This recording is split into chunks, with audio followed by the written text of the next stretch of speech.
Por favor, acompáñenme en sus Biblias. Vamos a abrir primer libro de Reyes 8:66.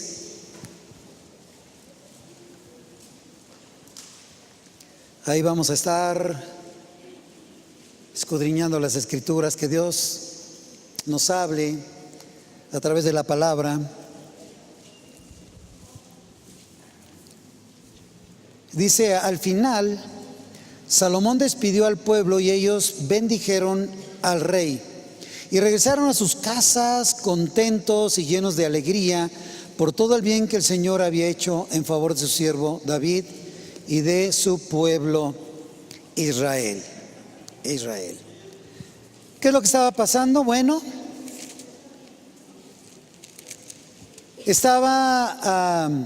si vemos el versículo 6, ahí antes nos está hablando de qué es la dedicación del templo. Acababan de dedicar el templo para el Señor. ¿Qué había pasado antes? Bueno, después de que el reino ya había sido consolidado, ¿verdad? Recordamos la historia como David estuvo luchando, ¿verdad? Cuando él llega, pues él solamente es reino en el sur. Después se consolida el reino, ya todo el reino es uno solo. Y pues el siguiente paso era ya construir el templo para el Señor.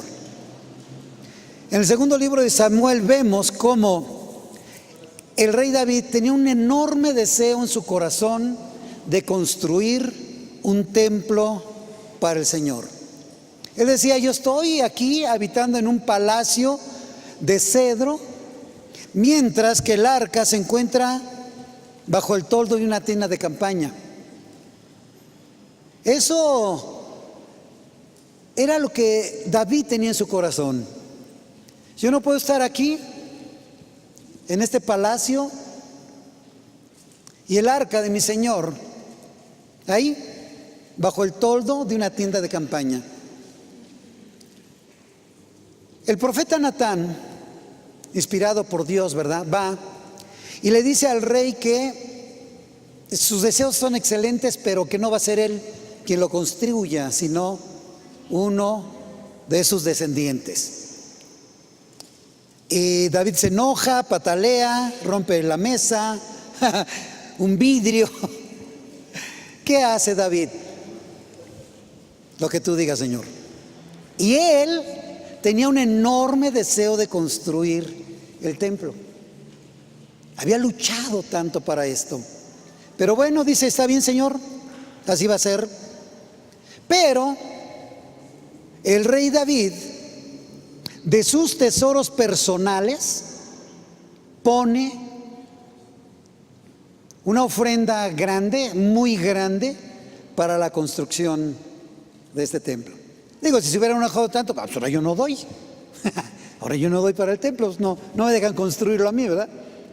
Pero no, él acepta con gusto la decisión de Dios. Incluso el Señor le dice los motivos por los cuales él no lo va a hacer. Pero dice: ok, aquí está todo esto. De mis tesoros personales yo doy todo esto para la construcción.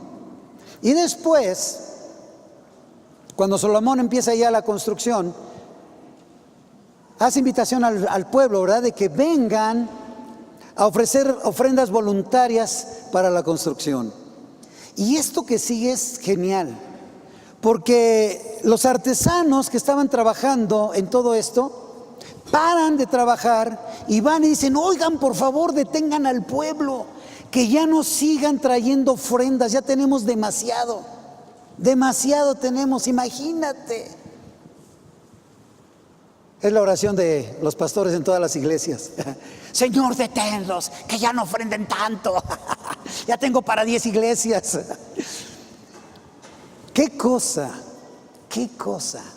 Imagínense al rato aquí: Señor, deténlos, porque ya está el plafón y siguen trayendo con las carretillas, llevamos el dinero. ¡Wow! ¡Qué tremendo sería! Bueno, el templo se construye. Salomón tarda 7 años y medio en la construcción, casi mi edad. 7 años y medio tarda en construirlo. Qué tremendo. Ahora, hay que recordar algo, porque el templo de Salomón era exactamente el doble del tabernáculo de Moisés. Exactamente el doble. En todas las medidas era el doble. Había cosas que eran más. Por ejemplo, en el tabernáculo de Moisés había un candelabro y aquí había 10, 5 de cada lado. Igual la mesa para los panes. En el tabernáculo había una y aquí había 10 mesas. Entonces todo era el doble en el templo. Entonces la importancia del templo es que se vino a convertir en un símbolo. El templo se vino a convertir en un símbolo de la unión del reino.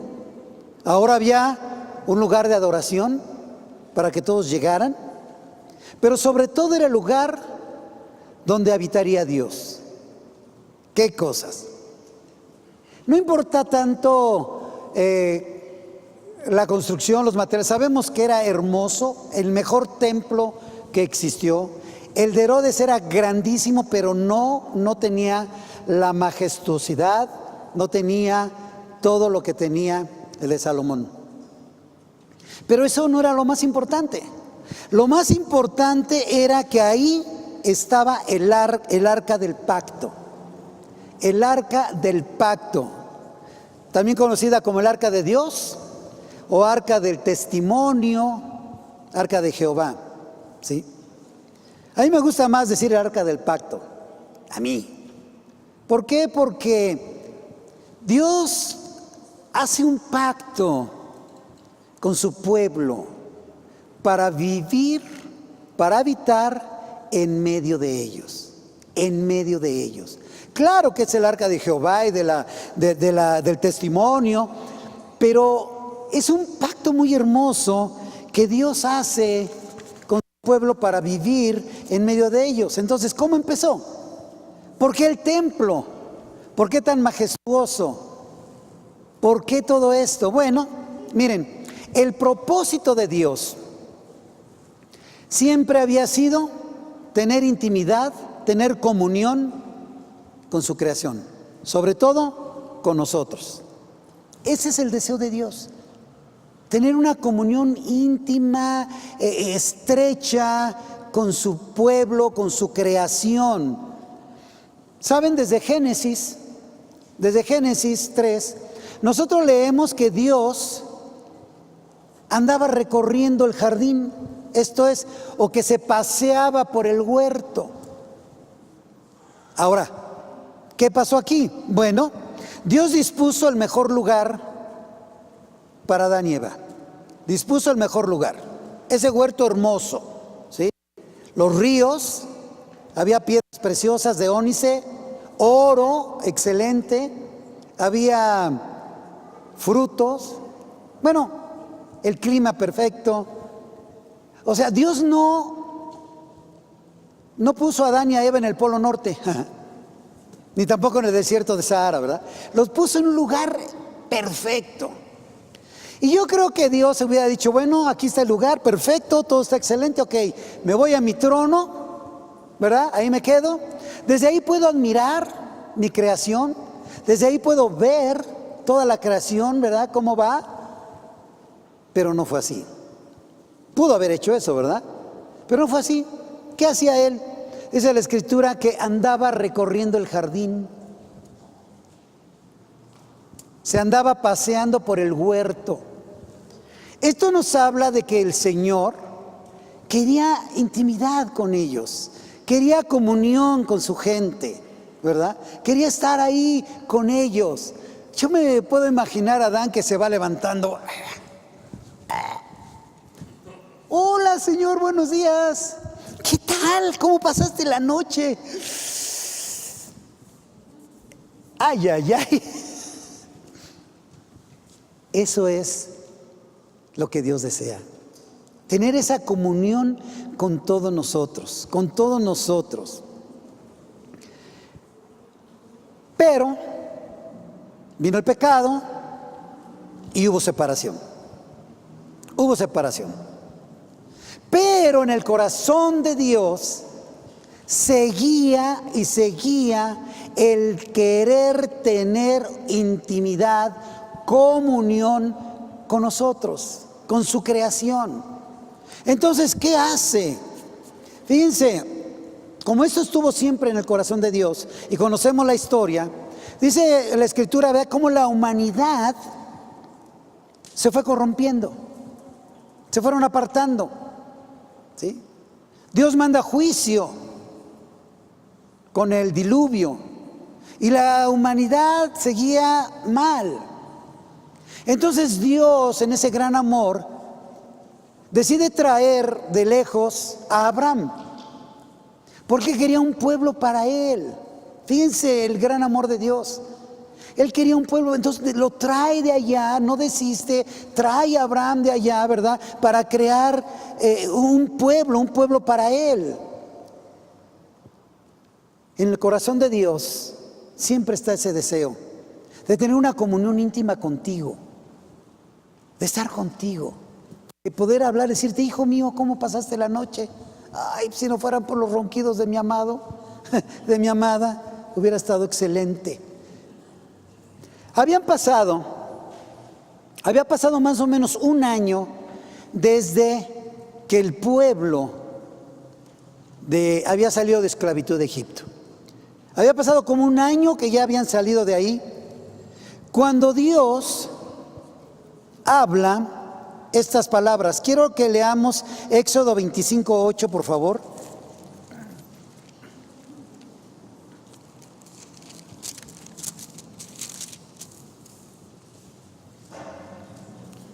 Y dice el Señor, después, era cuando estaba dando él instrucciones de cómo hacer todo.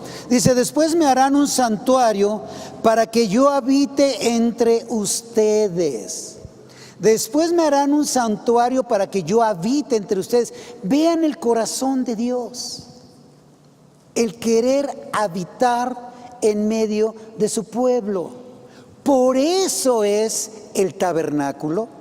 Por eso después el templo, porque Dios quiere habitar, hacer un pacto con todo su pueblo, ¿verdad? Y en ese pacto Él desea estar ahí, en medio de su pueblo. Entonces, Dios toma la iniciativa. Dios toma la iniciativa y dice, quiero que por favor me hagan un santuario.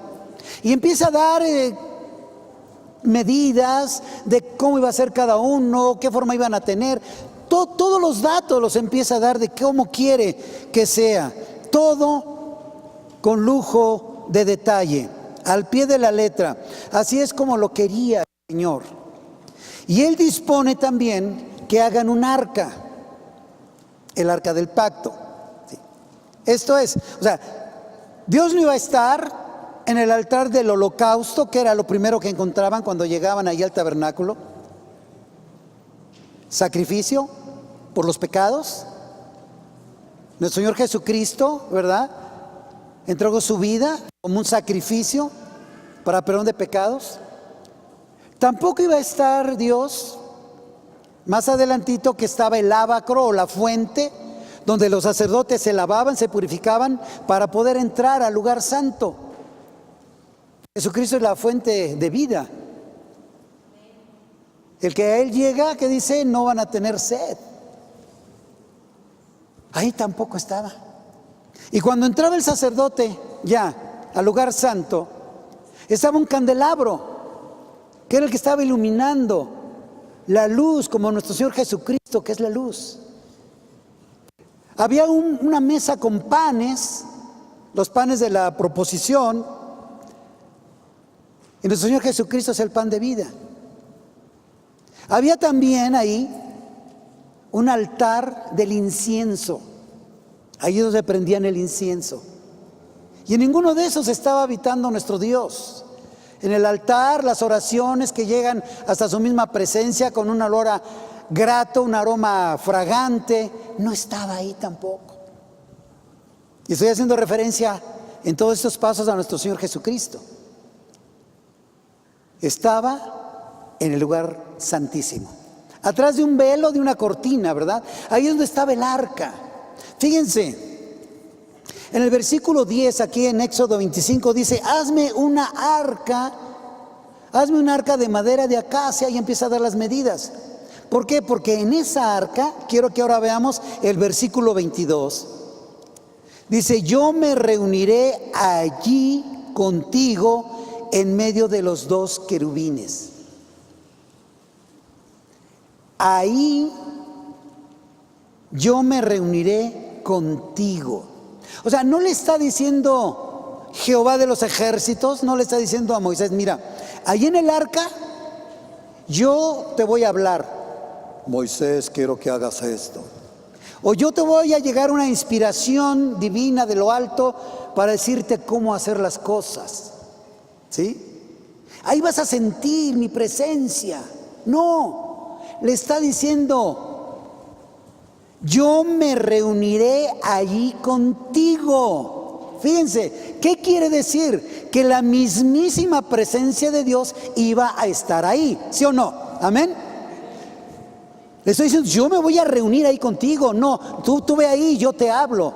O ve ahí, te va a llegar la inspiración. O ve ahí, vas a sentir tan bonito, ¿verdad? Que vas a saber qué hacer. No. Le está diciendo que se va a reunir ahí. Ahí, ¿ya vieron la importancia?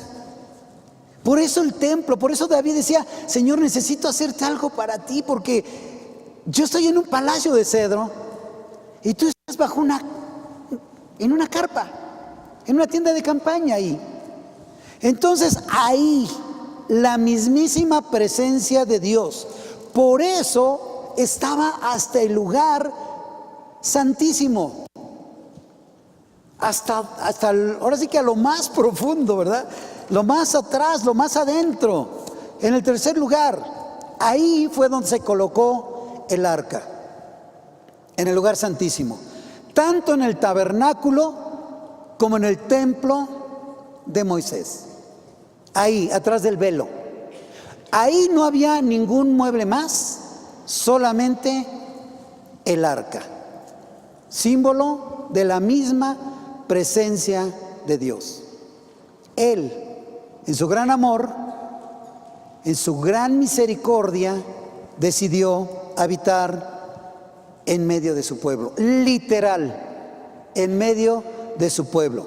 ¿Por qué? Porque cuando el pueblo viajaba por el desierto y ellos acampaban, exactamente él había dado instrucciones, porque al centro del campamento estaba el tabernáculo. Ahí estaba al centro. 3 tribus acá, 3 acá, 3 acá y 3 acá. 3, 6, 9, 11. Ahí ya me faltó una. 3, 6, 9, 11. No sé contar. 12, 9, 6, 3. Así, para atrás sí me salió. Bueno, estaba en medio siempre. En medio. Ahora miren, esto de acampar, viene de un vocablo hebreo que significa como curvear también. Entonces, antiguamente cuando salían las caravanas y era tiempo de acampar, ellos se ponían en un círculo, acampaban en un círculo. En el centro tenían sus animales, mujeres, era una manera de defensa. Así es como acampaban y así es como ellos estaban pendientes, ¿verdad? Estaban resguardados ahí. En este caso, parecería que era lo mismo, como que el pueblo estaba resguardando, ¿verdad? El arca, el tabernáculo, como que ellos estaban resguardando, pero la verdad es diferente. La presencia del Señor era, en el tabernáculo, era quien los defendía, al revés de como pensamos. ¿Sí se han fijado que muchas veces Dios hace las cosas al revés de como pensamos?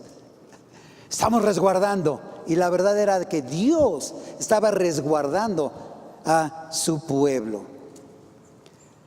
Vamos ahora, por favor, a Juan. Antes debo decirles que en el Salmo 34 dice que el ángel del Señor acampa en torno de los que le temen. Amén. El ángel del Señor acampa en todos los que le temen. Juan 1:4, por favor.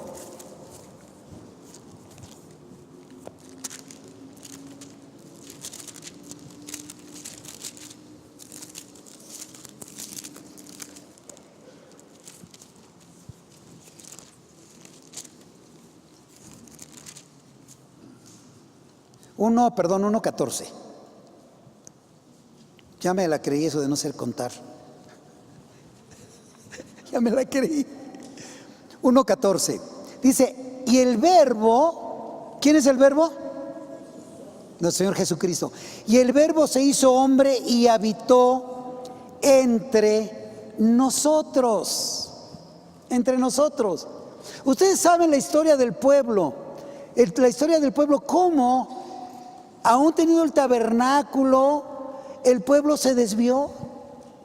Aún con todo lo que había hecho el Señor por ellos, hicieron, se desviaron, jalaron por su lado, tuvieron que ir en cautividad y regresar. Bueno, pues miren qué hermoso, que una vez más Dios toma la iniciativa.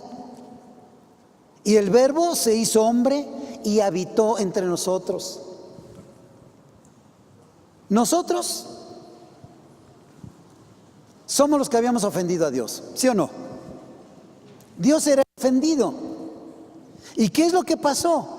El ofendido, Dios el ofendido, es el que toma la iniciativa enviando a su Hijo para morir en la cruz. ¿Para qué? Para restaurar la relación que se había perdido. Él toma la iniciativa. ¡Qué gran amor de Dios por nosotros! ¡Qué gran amor! Por eso Romanos dice, pero Dios demuestra su amor por nosotros en esto, en que cuando todavía éramos pecadores, Cristo murió por nosotros. Amén. En que cuando todavía éramos pecadores, Cristo murió por nosotros. Eso es amor. Eso es un gran, gran amor por nosotros.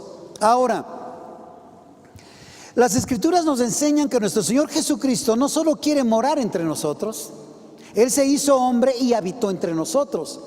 Pero en las Escrituras vemos que no solamente quiere, ¿verdad?, morar entre nosotros, sino lo que Él desea es morar, vivir en nuestro corazón, de manera más íntima todavía, una comunión más estrecha todavía. No solo habitar, sino morar en nuestros corazones. Ahora vamos a ver las diferencias. En el tabernáculo, Dios estaba en el lugar santísimo, inalcanzable para la mayoría. ¿Sí? Inalcanzable para la mayoría. Solamente el sacerdote podía entrar ahí, ustedes saben, todos los ritos que tenía que hacer para poder entrar a la presencia de Dios, porque ahí estaba Dios. Ahí estaba Dios. Una vez al año, en la fiesta del perdón, interceder por todo el pueblo, muy adentro, inalcanzable para la mayoría. Y en Juan vemos que el verbo se hizo hombre y habitó entre nosotros, más cerquita, habitó entre nosotros. Por eso cuando se habla del tabernáculo, sobre todo en Hebreos, se dice que es como una sombra de las cosas que vendrían después. Entonces Dios, el Padre Celestial, quiere morar entre su pueblo y pide que se haga un tabernáculo y en especial que se haga un arca del pacto en donde Él va a estar. Pero la revelación hermosa en este tiempo es que el verbo se hizo hombre y habitó entre nosotros. Ya no estaba el inalcanzable, sino entre nosotros, entre nosotros. El versículo 11, aquí en Juan 1, dice, vino a lo que era suyo, pero los suyos no lo recibieron. ¿Qué les parece? El Señor toma la iniciativa enviando a su Hijo Jesucristo. Se hace hombre, habita entre nosotros, procurando el Señor restaurar la relación rota, y resulta de que los suyos no lo recibieron. No lo recibieron. Leímos en Éxodo 25 que el corazón de Dios, ¿verdad?, desea estar en medio de su pueblo. Entonces le dice a Moisés: hazme un tabernáculo para que yo habite en medio de ustedes. ¿Qué capítulo dije? 25. Hagamos cuentas. 25 es cuando pide que se haga el arca. Capítulos adelante, en el versículo 32, 25, 32, ¿sabe qué hace su pueblo? Un becerro de oro. Porque Moisés había tardado mucho tiempo en el monte, en la presencia del Señor. Y entonces, no, ya no va a bajar, ya nos dejaron aquí abandonados, para eso nos sacaron de Egipto. Por favor, Aarón, haznos algo. Y resulta que hacen un becerro de oro. ¿Recuerdan la historia?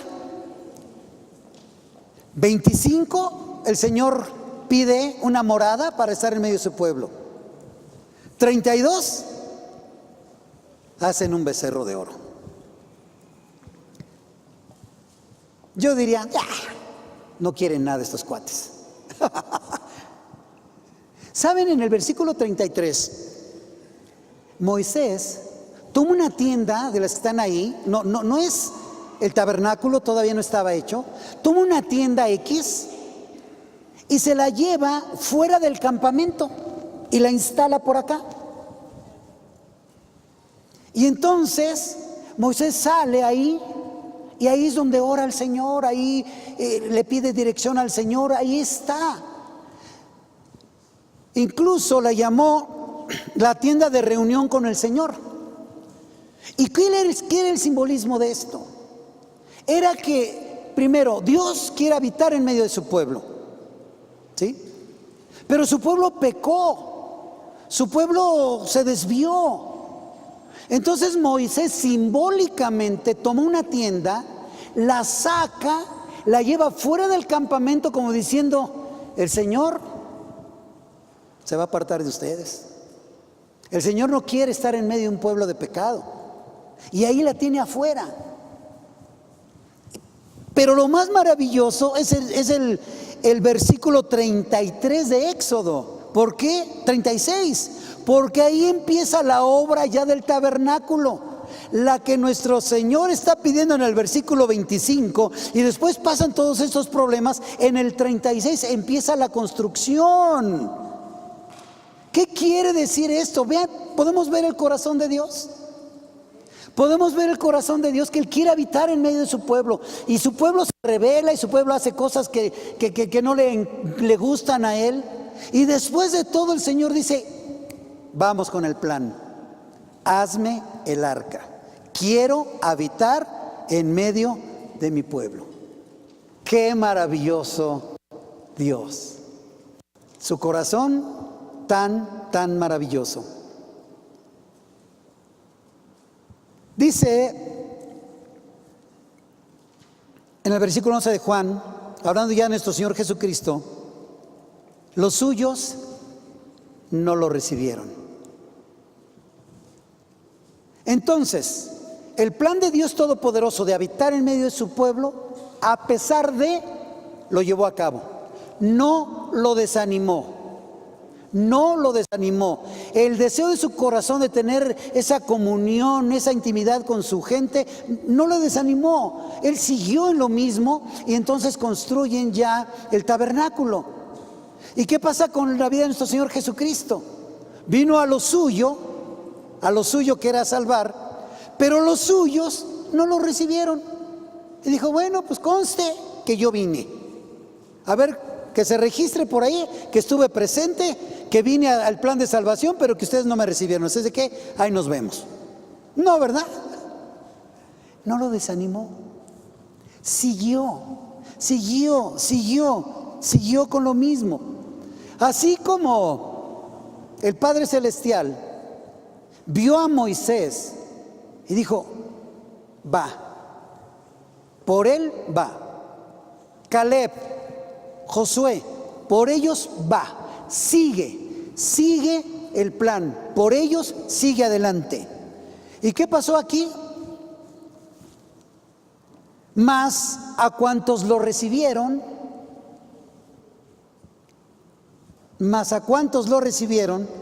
a los que creemos en su nombre, entonces nos dio derecho de ser hijos de Dios. Entonces a nuestro Señor Jesucristo no lo desanimó el llegar, ¿verdad? Y que no lo recibieran los suyos. No. La pregunta es, ¿a ti qué te desanima? ¿Puedes pensar en el corazón de Dios? ¿Saben qué? Quiero habitar en medio de ustedes. Sale, uy. Y de repente, pum, ya tienen un becerro de oro. No lo desanimó. Viene nuestro Señor Jesucristo y los suyos no lo reciben y no lo desanimó. ¿Qué te desanima a ti? Joven, a lo mejor tronaste una materia y dices, pues ya abandono la carrera. O el negocio ese que estabas emprendiendo que de primero como que no funciona, y dices, no, esto no, vámonos a otra cosa. ¿Qué te está desanimando? ¿Qué te desanima para ensancharte?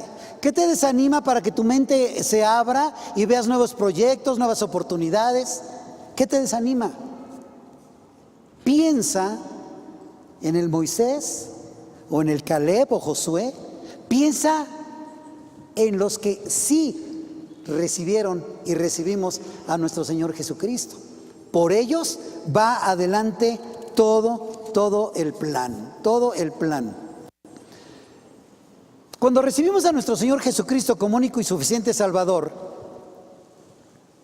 nuestros cuerpos llegan a ser el templo de Dios, ¿verdad? Lo dice la Escritura, que somos el templo del Espíritu Santo.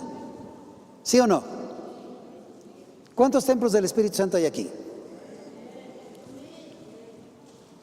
Gloria a Dios. Él merece toda la honra.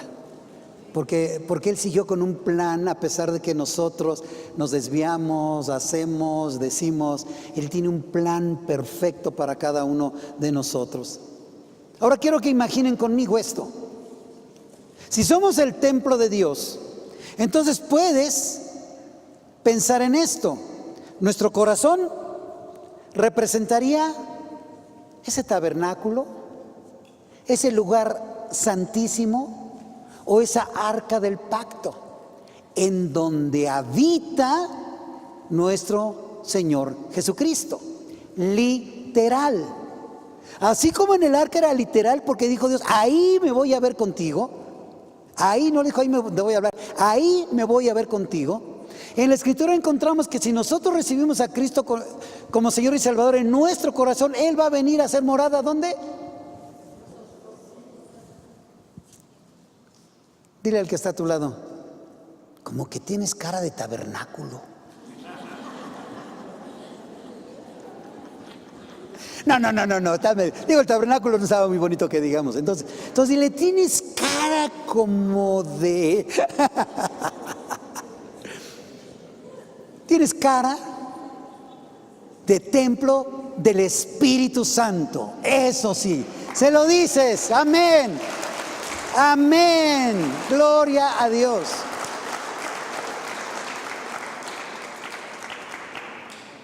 Qué cosa, ¿eh? Qué cosa el considerar. Porque luego como que se nos olvida, ¿verdad? Que Cristo vive en nuestro corazón. Y que sería el símbolo del arca del pacto. Dios ha hecho un pacto con nosotros y en nuestro corazón atesoramos todo aquello, incluso atesoramos sus dichos para no pecar contra Él. ¡Wow!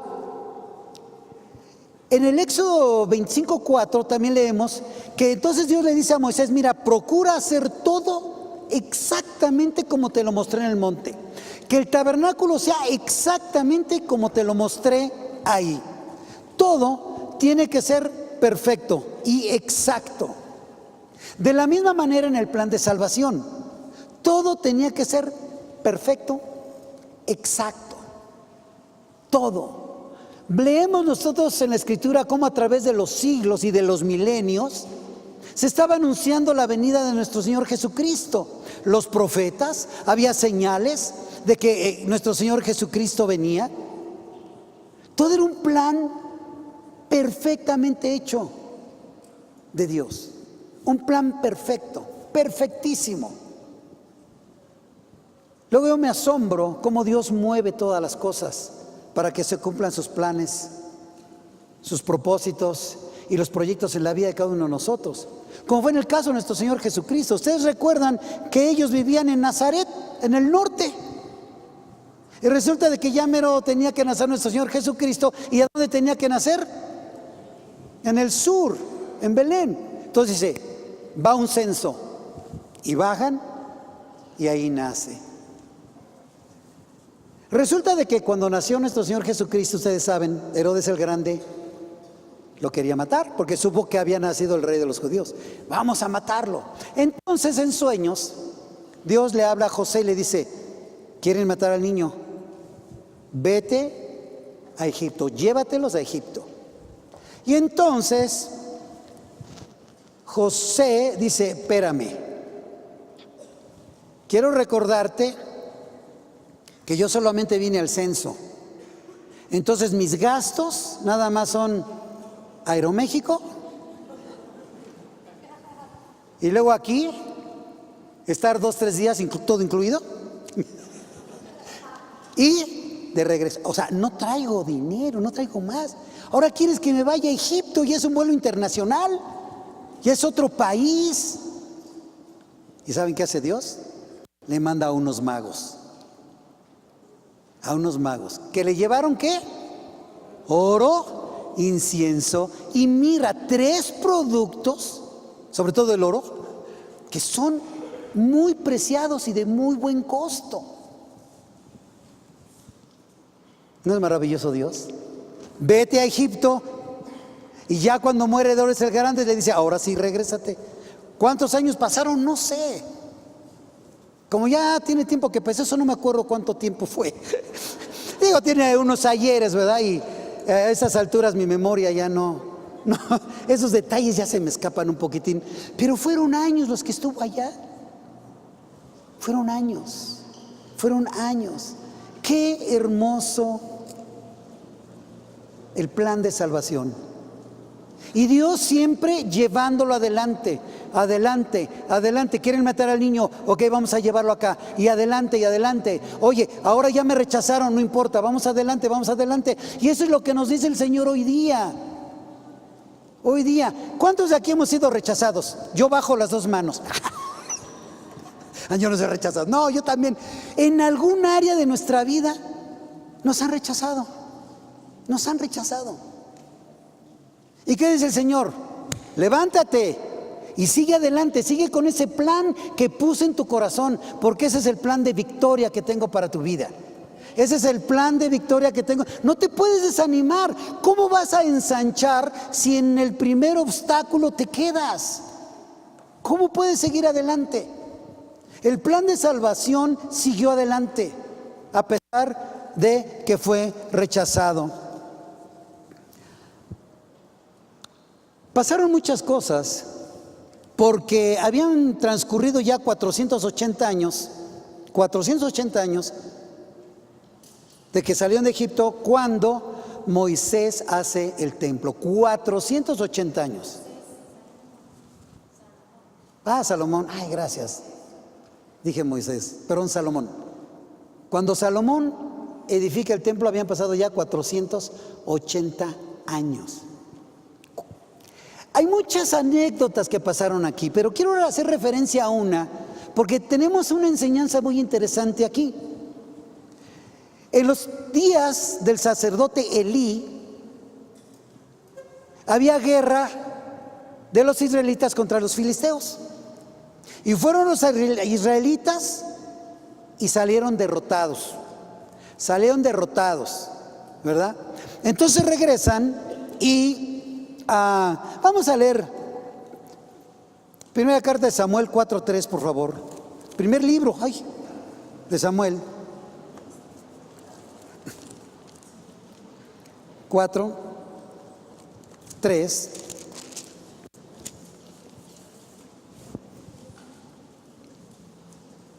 Dice aquí: cuando el ejército regresó al campamento, los ancianos de Israel dijeron: ¿por qué nos ha derrotado hoy el Señor por medio de los filisteos? Traigamos el arca del pacto del Señor que está en Silo para que nos acompañe y ¿qué? ¿Y qué? Para que nos acompañe y nos salve. Según esto, ¿quién los iba a salvar? El arca, ¿verdad? ¿El arca los podía salvar? ¿Por qué no? Todo en contra mía ustedes, hombre. Digo, ya. Vamos por el arca para que nos salve. ¿Saben qué pasó? Fueron con el arca otra vez contra los filisteos. O sea, no sé qué querían hacer con el arca, como que, ¡úchala! ¡Ey! Asustarlos con el arca. No sé qué querían hacer con el arca. ¿Y saben qué pasó? Fueron derrotados. Porque pusieron su confianza y su esperanza en el arca en vez de poner en el Dios Todopoderoso, en Jehová de los ejércitos. Pusieron su esperanza ¿en dónde? En el arca. En el arca. ¿Qué nos enseña hoy día? Estábamos hablando de que nuestro cuerpo es el templo del Espíritu Santo y tenemos aquí el arca, ¿no? Entonces, si nuestro cuerpo es el arca donde mora el Espíritu Santo, ahora, si tú pones tu confianza en tu arca, en tu cuerpo, pones tus fuerzas o tu intelecto, tu capacidad, etcétera, todo lo pones en tus propias fuerzas, en tu intelecto, en vez de poner tu confianza en el Señor, ¿saben qué va a pasar? ¿Qué creen que va a pasar? Vamos a salir derrotados. Y tu arca va a ser llevada a cautivo por los filisteos, llámese pecado. Tu arca va a ser tomada, llevada, cautiva por el pecado, por poner tus esperanzas en ti mismo. Si es cierto que somos el templo del Espíritu Santo, es verdad, pero nuestro caminar siempre debemos depender completamente de Dios. No poder decir: yo ya soy el templo del Espíritu Santo, ya soy Juan Camaney, como me decían en Portales. Ahí viene Juan Camaney, quítese, que les voy. Y entraba yo. No, pero sí, cuidado, en Portales ahí. En la mañana les decía que cuando yo me peleaba en Portales nada más se halló en 2 golpes: el que me daban y cuando caía. No podemos confiar en nosotros. No podemos confiar. Ellos, el arca, pues es un símbolo de la presencia del Señor. Ahí llegaba el Señor con Moisés. Pero es un símbolo. Aunque fuera de acacia, cubierta de oro, etcétera, era un símbolo. Nosotros somos también un símbolo, un templo del Espíritu Santo. Es un símbolo, pero tenemos que depender de Dios, no por nuestras propias fuerzas. No podemos depender de nosotros mismos. La importancia del templo en el tiempo de Salomón: era concebido el templo como la morada de Dios, del Dios de Israel. Pero la importancia de tu templo hoy día es porque somos la morada del Espíritu Santo. La morada del Espíritu Santo. Esa es la importancia del reino. Ese es el pacto que Dios ha hecho. Por eso estamos hablando de un reino de pacto. Dios hizo muchos pactos con todos nosotros. Nosotros somos de su reino y Él ha hecho un pacto con nosotros. Si tú me recibes como Señor y Salvador, yo voy a vivir contigo en tu corazón. Ahí. Y tú vas a ser la morada del Espíritu Santo. Pero dependemos de Dios, no de nosotros. Dependemos de Dios completamente, no de nuestras fuerzas. Primero fue el tabernáculo, después el templo de Salomón. Más adelante llegó el templo de Herodes, cuando fue destruido el de Salomón. Este templo de Herodes era el que pisaba nuestro Señor Jesucristo. Pero en Juan 2 dice el Señor Jesucristo que su cuerpo es el templo. ¿Se acuerdan cuando dice: destruyan el templo y yo lo reedifico? Dice: destruyan este templo y yo lo levanto o lo reedifico en 3 días. Y dijeron: ¿cómo es posible si pasaron tantos años en su construcción? Pero más adelante dice, él se estaba refiriendo a su cuerpo como el templo, como el templo. La iglesia, nosotros colectivamente también somos el templo de Dios, el templo de Dios. Pero cada cristiano individualmente somos el templo de Dios, porque Él, en su gran amor, su gran misericordia, vino al mundo a morir por cada uno de nosotros. Y no solamente quiso habitar en medio de nosotros, sino quiso habitar en nosotros. Ese es un motivo para estar muy, muy agradecidos con Dios, porque su Espíritu Santo nos redarguye para que no nos apartemos en este camino del Evangelio, sino que sigamos adelante. Que nada nos desanime para llegar a la meta, para llegar a la meta. No importa los obstáculos que tengamos. Nuestro Señor Jesucristo tuvo muchos obstáculos, muchos obstáculos. ¿Lo querían matar de chiquito? Sus mismos hermanos un día se burlaban de él. Pues no, que quieres ser famoso y estás aquí, ve a las fiestas para que todo el mundo te vea. Se burlaban de él en la cruz, pero a él no le desanimó nada. Como el plan fue tan hermoso y perfecto, él pudo llegar a decir estas palabras: consumado es, consumado es. Todo se cumplió al pie de la letra. Gloria a Dios por esto. Gloria a Dios, porque ahí todo se llevó a cabo.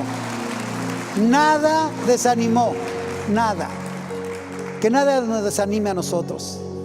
Es un tiempo de ensanchar, es un tiempo de ensanchar, de bendición, pero que nada nos quite de ese propósito que tiene Dios para la vida de cada uno de nosotros.